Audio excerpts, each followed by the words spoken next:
Alright, so we're here at the Oklahoma City National Memorial Museum here at the entrance. As you can see there, the date of the bombing. And we're about to go in.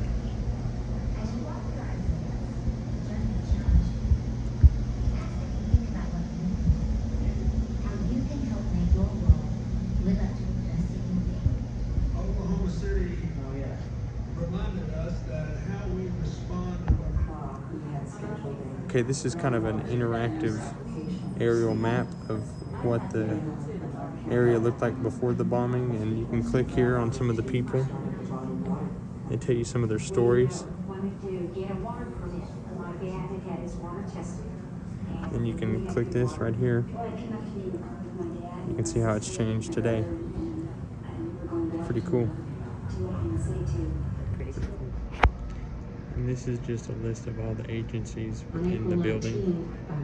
I was working for the Oklahoma Water Resources Board, as I am now. The daycare. And my position there was staff attorney. And part of my duties as staff attorney at the Water Resources Board was to hold hearings and serve in the role as hearing examiner for water rights. It's an Oklahoma State agency and deals with all aspects Secret of water. Service. They set the water quality standards for the state of Oklahoma. They Human Services, do just a all bunch of the, different permitting, agencies housed within this one building. Basically, my job here today is to gather facts, all the information I can with regard to this application to determine whether to recommend to the board that they grant this permit. Basically, what happens is we'll present evidence here, evidence from the applicant, ask questions, hear from the protestants with regard to why the application shouldn't be granted, and I take all that information under advisement and draft up what's called a findings of fact, conclusions of law, and a proposed order, which will be mailed to all of the parties about 15 days before the Oklahoma Water Resources Board meets. They actually they sit in this room and discuss the application and vote whether to approve or deny the application. So they're the decision makers. And you'll receive a copy of my proposed recommendation and can attend that board meeting and present your information directly to them or arguments directly to the 9-member board. They generally meet the second Tuesday of every month. So you'll be advised of that. With regard to this proceeding, basically there are 4 elements that I have to receive information regarding.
Here's something that's left of the building.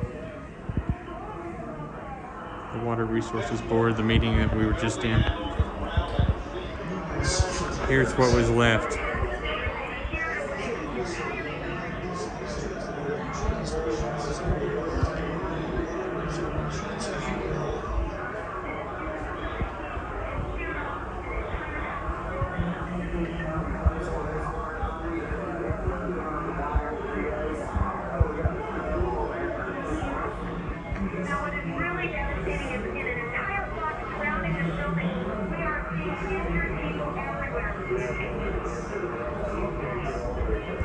People's glasses.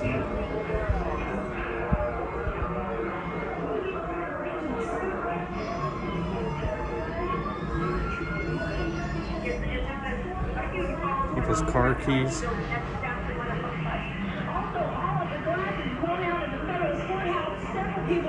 Wow. This is the events of the response. I stepped in the ambulance, and there was a man laying there on the gurney, and he opened his eyes, and he looked at me, and he just kind of smiled when he saw a man in it, and he opened his arms. And I laid Brandon on top of his chest, and he cupped his arms over me, and just kind of nodded to me. They smiled, and I thought, to everything. Some of the signs from the people that were stranded in the rubble. The compassion that this very hurt man had for this child. Finally, they got my arms and covered. Below the waist, they could not move. The stone. He discussed her condition. He said that she needed to have an IV started.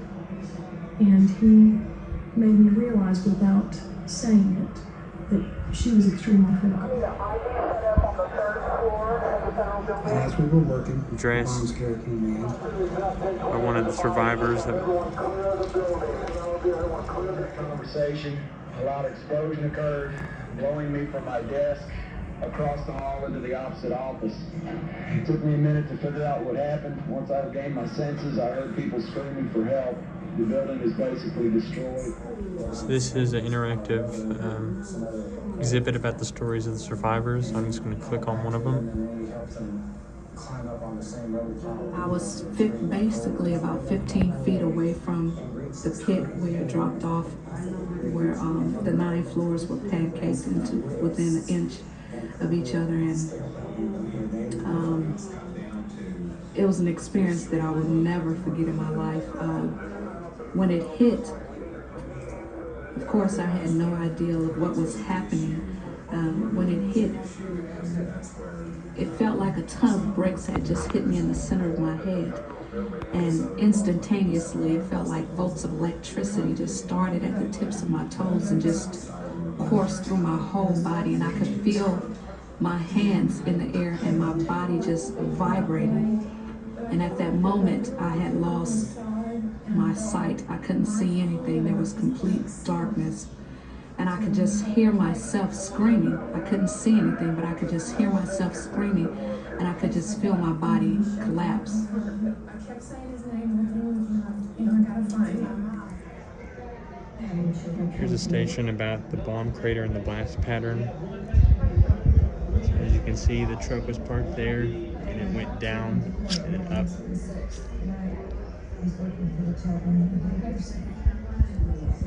So shortly after the bombing, a perimeter was set up, and people, agencies started to investigate, and they concluded that this was no accident. Couldn't have been an accident.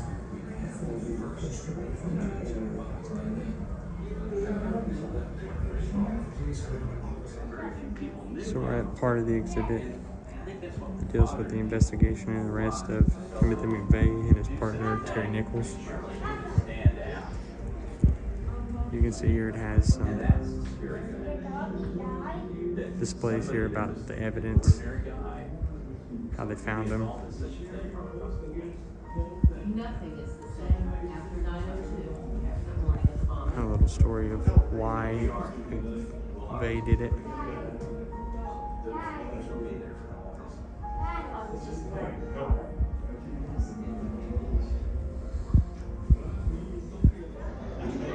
Alright, so now we're at the point of the exhibit where they cover the trial. Some newspaper headlines. As a television journalist, I covered the trials of the Oklahoma City bombers that began in spring of 1997, almost 2 years after the deadly attack. On the day of the bombing, even as rescuers searched the wreckage for survivors, Here we can see investigators began piecing together evidence. what happened to Timothy McVeigh. The search came with the discovery of the twisted axle of the truck that had carried 4,000 pounds of explosives. Just days later, a suspect was in custody. Timothy James McVeigh.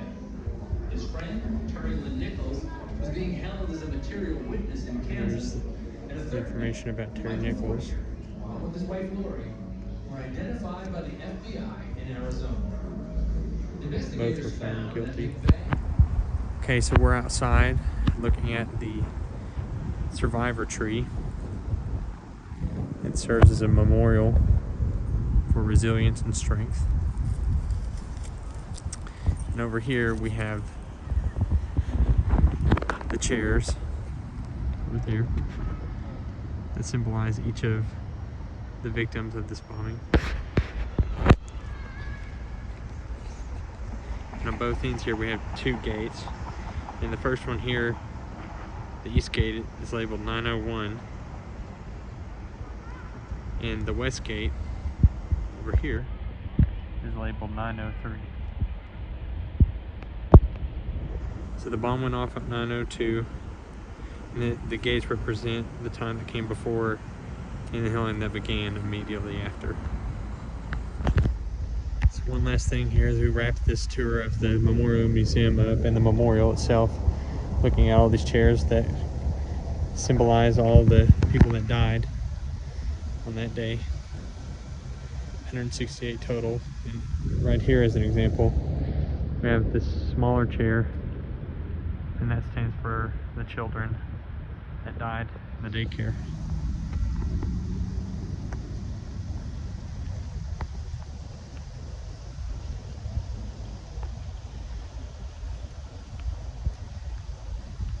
Another one right there.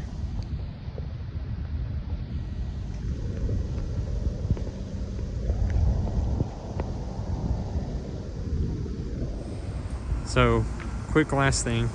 So outside of the memorial, we have the chain link fence, and the fence was initially installed to protect the footprint of the original Murrah building, but it quickly became a memorial as people started hanging items to honor those who lost their lives, and people still to this day hang stuff on here.